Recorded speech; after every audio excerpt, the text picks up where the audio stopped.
baik ya, selamat pagi ya.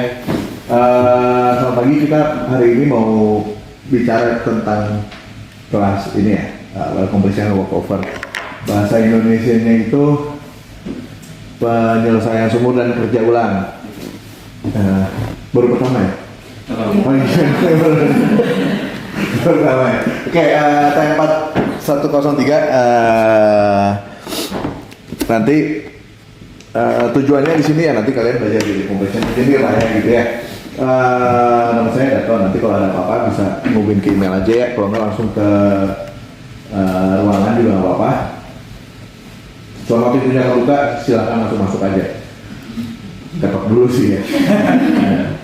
Oke, jadi tujuannya kita sebagai completion engineer itu harus mampu mengidentifikasi berbagai sumber data ya dan ketidakpastiannya. Jadi engineer itu sebenarnya makin bingung kalau banyak data.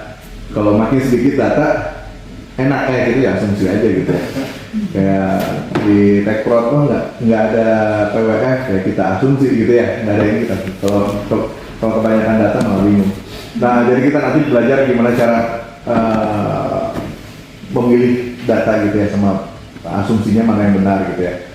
Lalu komponen teknisnya tentunya nanti kita lihat ya, realnya seperti apa, terus tanggung jawab profesional itu wajib juga sih ya, dan juga knowledge yang baru lah. Jadi kita bakal banyak baca paper juga sih sebenarnya di sini ya. Karena yang baru-baru biasanya dari paper. Agendanya kurang lebih kayak gini, ada 16 pertemuan, 14 pengajaran, 2 ujian. Mau ujian satu juga nggak apa-apa, asal kita janjian ujian satu terakhir. Tapi biasanya kalau cuma satu susah kan ya. Karena bahannya kan kalian jadi banyak gitu. Nah, jadi yang pertama introduction ya, kita minggu pertama ini introduction, nanti minggu kedua sampai keempat ada tipe-tipe kompresi. Kenapa ada 3? Karena emang ada banyak sih ya tipe kompresi, dari yang open hole, case hole, sama satu lagi yang nanti yang udah advanced compression ya gitu ya. Terus kita bicara perforation, skin udah pada tahu ya. Di kelas sebelumnya ada skin, lalu wellhead sistemnya doang, lalu material selection, fishing, squeeze mating gitu ya. Ini jadi kalau kita lihat sebelah kiri sebelum UTS itu kita ke well completion, yang setelah UAS nggak ada ya, setelah UTS itu well workover ya dari material selection. Nah, ini sebenarnya material selection ini maksudnya ke well completion. Nanti kita lihat ya, sebenarnya kalau mau ditukar jadi UTS-nya di minggu ke-9, minggu ke-8 yang material selection juga nggak apa-apa. Nanti kita lihat sama jadwal ya, sama jadwal. Nah, setelah UTS itu well workover ya, di sini ada fishing. Fishing itu apa coba? Mancing ya.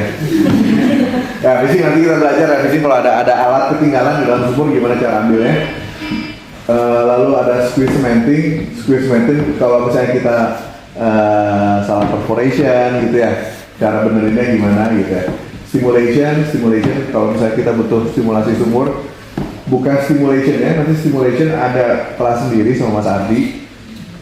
Di sini perangkat untuk stimulationnya, jadi persiapan untuk stimulationnya, bukan hitung stimulationnya seperti apa gitu ya. Lalu ada P&A itu plug and abandonment. Kalau sumur udah selesai kita mesti tutup gitu ya. Gimana caranya, standarnya apa aja, nah, itu kita ada 2 minggu di situ. Nanti terakhirnya UAS. Nah, ada yang mau ditanyain dulu nggak? Belum ada lah ya. Nah, nilainya kita bagi 3 aja. Ada UTS, UAS, sama tugas 40, 20.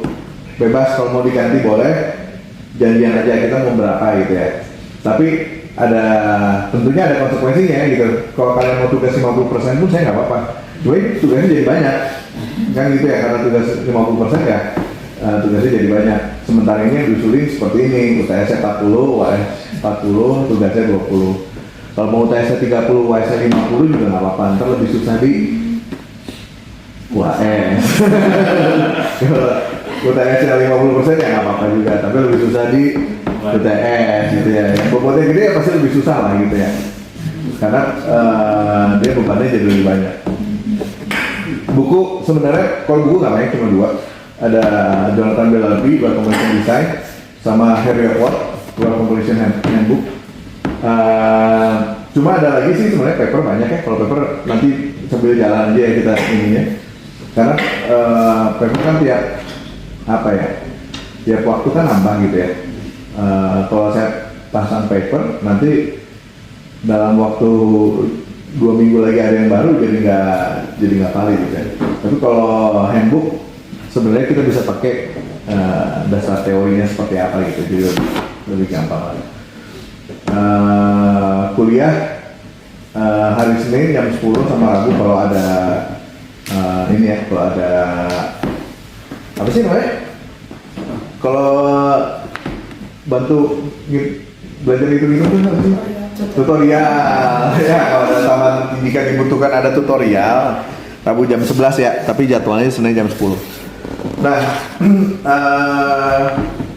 sampai di sini tes UAS sama tugas mau gini atau diganti?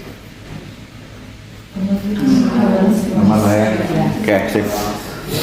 Oke. Sebentar. Kalau gitu kita lanjut ya.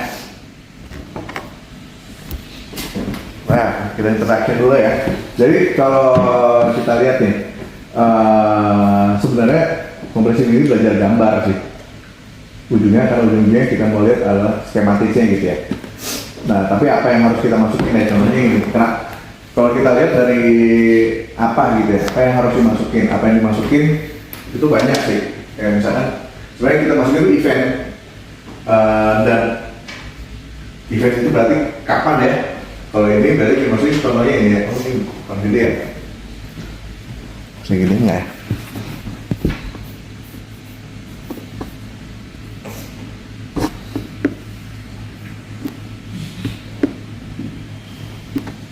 Nah ini contohnya ya.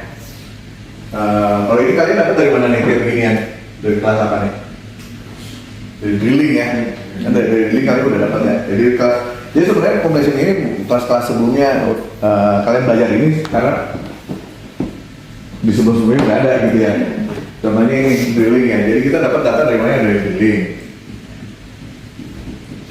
Kelas drilling sama completion kadang-kadang kalau dulu drilling dan completion itu satu kesatuan ya. Kalau sekarang lebih kebagi. Drilling itu ketika ngebor sampai ketemu targetnya aja. Jadi kalau drilling itu tujuan utamanya cuma sampai ke target. Mau ada minyaknya bodo amat, yang penting nyampe orangnya selamat gitu ya. Nah kalau skinya kecil, syukur dapat minyak, syukur enggak ya udah gitu ya. Karena mereka supir tembak doang gitu kan, kita datang nyampe di situ pulang dia. Nah kalau di completion enggak, kita yang nyelesain supaya bisa dia keluar yang kita pengen gitu ya. Makanya kita butuh data dari drilling, dari production, terus dapat data lagi dari reservoir. Basically ini yang kalian pelajari di semester sebelumnya. Drilling, production sama reservoir. Drilling nanti belajar ngebornya kan. Production belajar cara ngangkatnya, reservoir belajar dalamnya apa. Nah nanti kalau kita integrasiin ini ke completion. Nah di completion gimana cara ininya mengintegrasikannya gitu ya. Jadi misalkan dari reservoir ya, kalian dari reservoir pengen seperti apa? Udah tahu dulu reservoirnya. Oh ini kan reservoirnya minyak atau gas gitu misalkan gitu ya. Oke lah gas yang lebih gampang ya. Ngebayangin lebih gampang. Nah, kita punya reservoir gas. Dan teman-teman reservoir tahu dia punya cadangannya berapa ya? Nah, cadangannya misalkan 2 TCF, gede banget gitu ya. 2 TCF, ini habis. 2 TCF.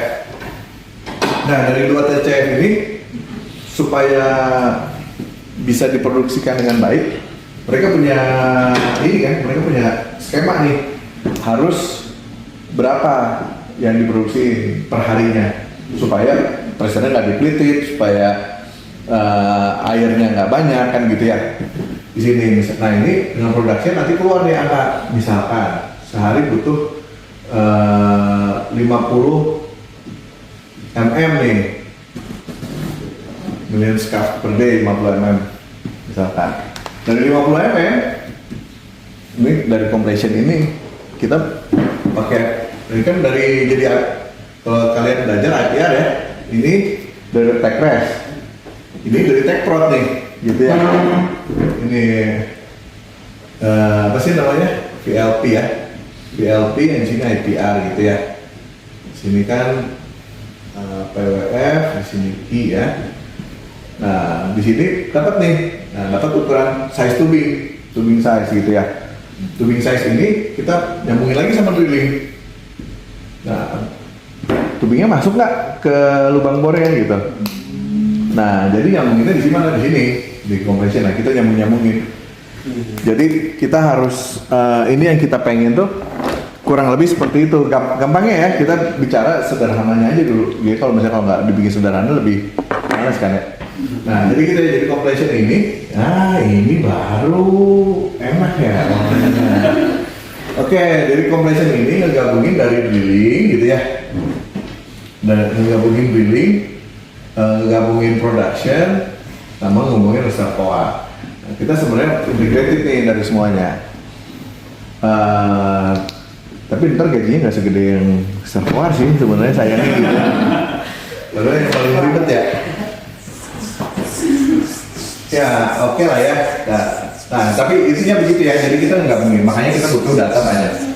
Nah data ini contohnya ya, misalkan tadi ya, kita di reservoir punya 2 TCF ya tadi ya, 2 TCF 50 mm scarf per day ya.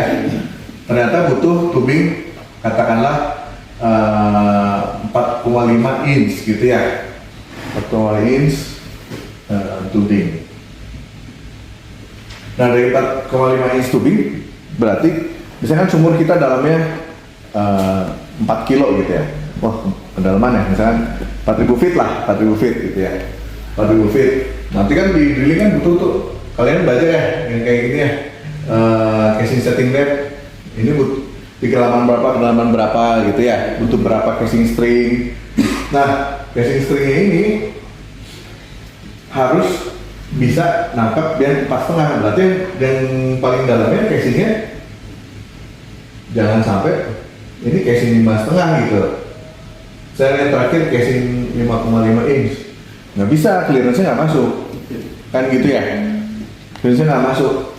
Nah kita harus bilang ke drilling engineer ya, kalau bisa di 7 inch supaya bisa masuk clearance-nya. Ini salah satunya. Atau gitu ya, kalau misalkan kita mau pakai artificial lift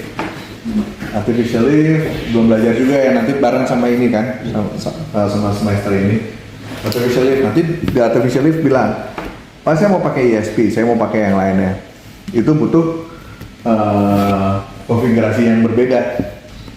Nah, konfigurasi yang berbeda ini ya di mana ya, di compression harus bisa akomodir. Jadi nanti di yang minggu dengan stimulasi itu, sebenarnya itu ada stimulasi artificial lift sama gravel pack itu sand ini ya, sand mitigation. Jadi nanti di 2 minggu itu ada 3 topik sebenarnya. Nah jadi kayak gini harus bisa dimitigasi ya. Sama kayak gini contohnya ini, jangan sampai nanti kegedean gitu di sini ya, sampai nggak bisa masuk. Nah kalau nggak bisa masuk gimana? Kan pertanyaannya gitu. Kalau nggak bisa masuk gimana? Ya harus bikin backup plan satu ya. Dan kedua, kalau compressionnya masuk dari awal kita impor sumur, seharusnya bisa kita set. Tapi kalau misalnya sumurnya udah jadi, contohnya kalian kerja di PHR gitu ya, kan dulunya sumur Chevron ya, udah ada, kalian nggak bikin lagi gitu ya sumurnya. Nah terus gimana ya, itu kita mesti harus lebih kreatif di situ gitu ya, gimana caranya. Nah Jadi sebenarnya compression itu udah gabungan semuanya, terus nggak ada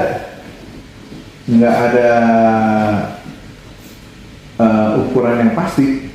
Ya kalau kata saya ada work of artnya gitu ya di sana ya. Kalian harus pinter-pinter juga, nggak bisa kayak misalkan oh menurut buku ini harus seperti ini gitu. Yang nggak juga gitu, bisa kalian ganti juga. Asal masuk secara pertama yang penting safe dulu, jangan sampai nggak safe lah intinya gitu ya.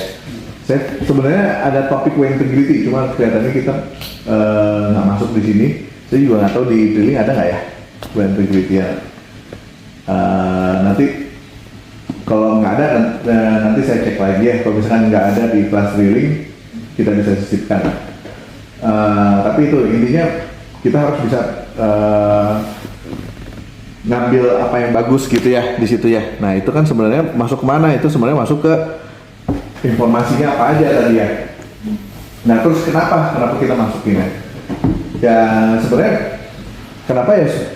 Ya namanya informasi ya bukan kenapa sih ya kita harus punya informasi aja gitu. Karena apa? Nah nanti kalau misalkan kalian kerja ini 5 tahun lagi ada orang lagi yang ngerjain. Kan kalian nggak mau jadi junior engineer terus kan gitu kan ya, sampai harus naik juga gitu jadi senior engineer gitu kan ya. Nah kerjaan kalian harus bisa di orang harus tahu gitu, harus bisa harus bisa ngerti ya kalian kerjain apa gitu. Jangan sampai udah bikin panjang-panjang tahunya nggak didokumentasikan dengan baik gitu ya. Jadi harus bisa dibaca sama orang lagi. Jadi ada standarnya. Nah standarnya gimana? Sebenarnya tiap company beda-beda. Nah itu nanti dicontoh ya, kita lihat ada contohnya misalnya dari Pertamina gitu ya, atau nanti dari Exxon, dari Chevron dan ya Chevron sebenarnya karena Pertaminanya bekas Chevron gitu ya.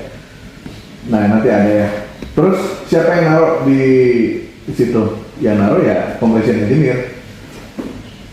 Nah, tapi datanya dari mana? Dari teman-teman tadi ya. Kalau data test ya dari production engineer, data well schematic yang awalnya ini dari drilling gitu ya. Gitu. Nah, itu ya. Dari mana ya? Dari engineer yang sebelumnya juga gitu ya. Nah, yang paling penting sekarang kerjaan kita itu yang di bawah. Gimana caranya masukin ke skematik gitu kan. Jadi sebenarnya kita cuma belajar gambar aja gini. Belajar gambar kan nggak bener lagi. Karena ada tulisan not to scale ya. Nah, ini selalu ada disclaimer, web schematic itu not to scale. Kalau dia up to scale, nggak kelihatan apa-apa ya. Jadi ini ibaratnya kalau gambar orang nanti kepalanya bisa gede banget gitu ya, badannya kecil. Tuh, biar tutup. Oke ya, ini contoh well schematic ya.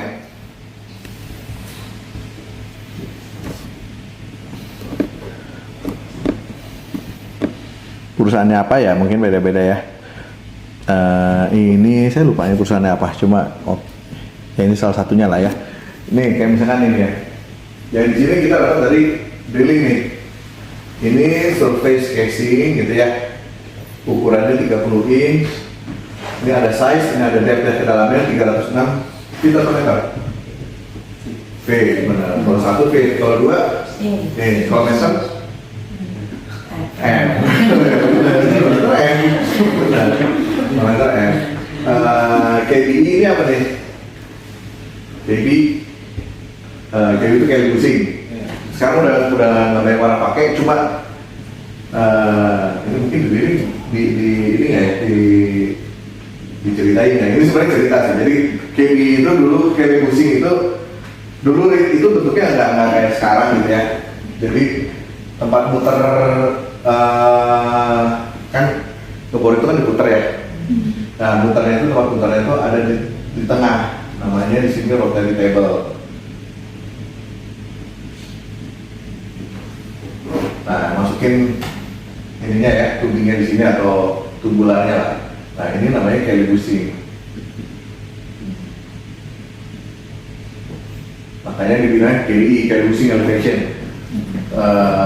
Nah di sini titik nolnya, karena kan titik nolnya beda-beda ya. Kalau kita ngomong dari tanah, nanti beda-beda. Nanti pas ini beda. Kenapa? Karena nanti kalau logging susah, sama waktu lagi ngebor kan susah. Kedalamannya berapa? Kedalamannya 500 meter itu. Dari mana gitu kan ya? Dari langit gitu kan susah ya. Kalau yang di offshore lebih susah lagi kan?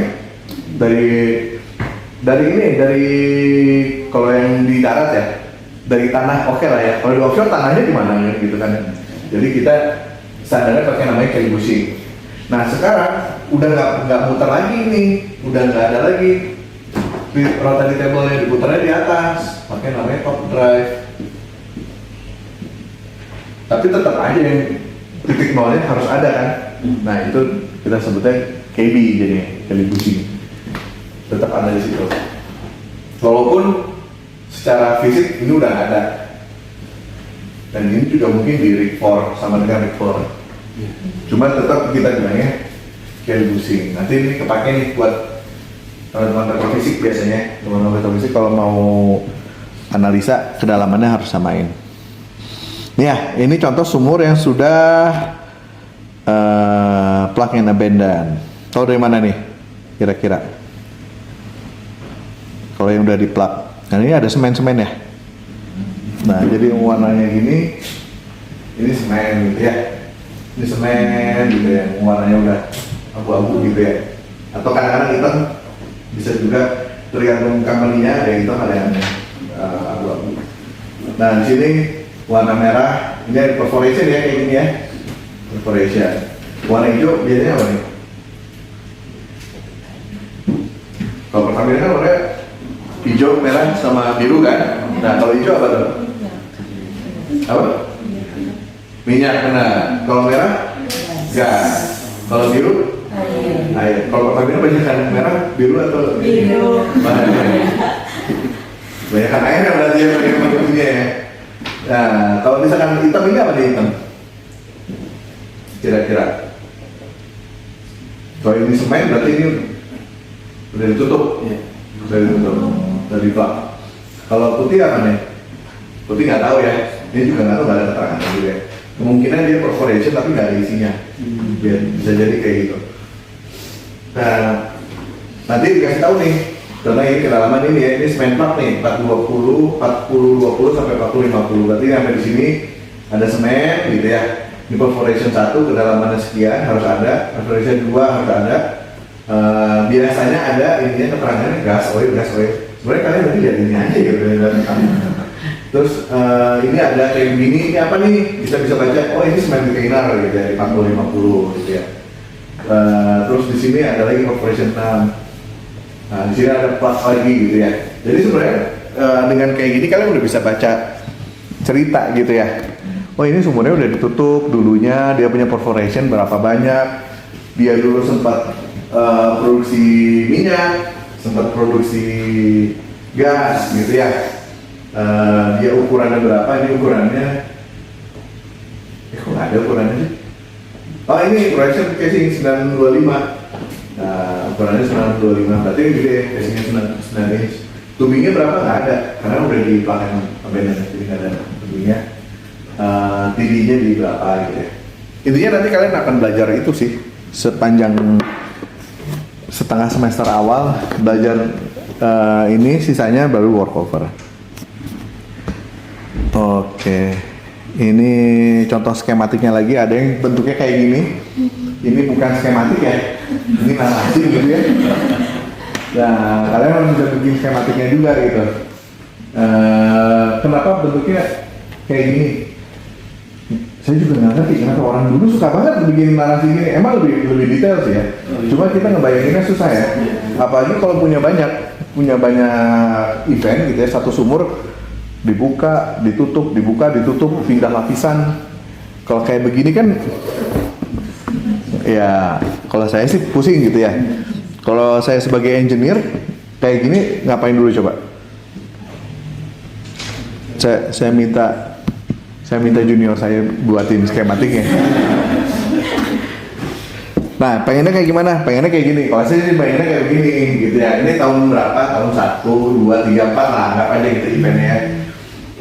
Jadi harus ada tanggalnya ya.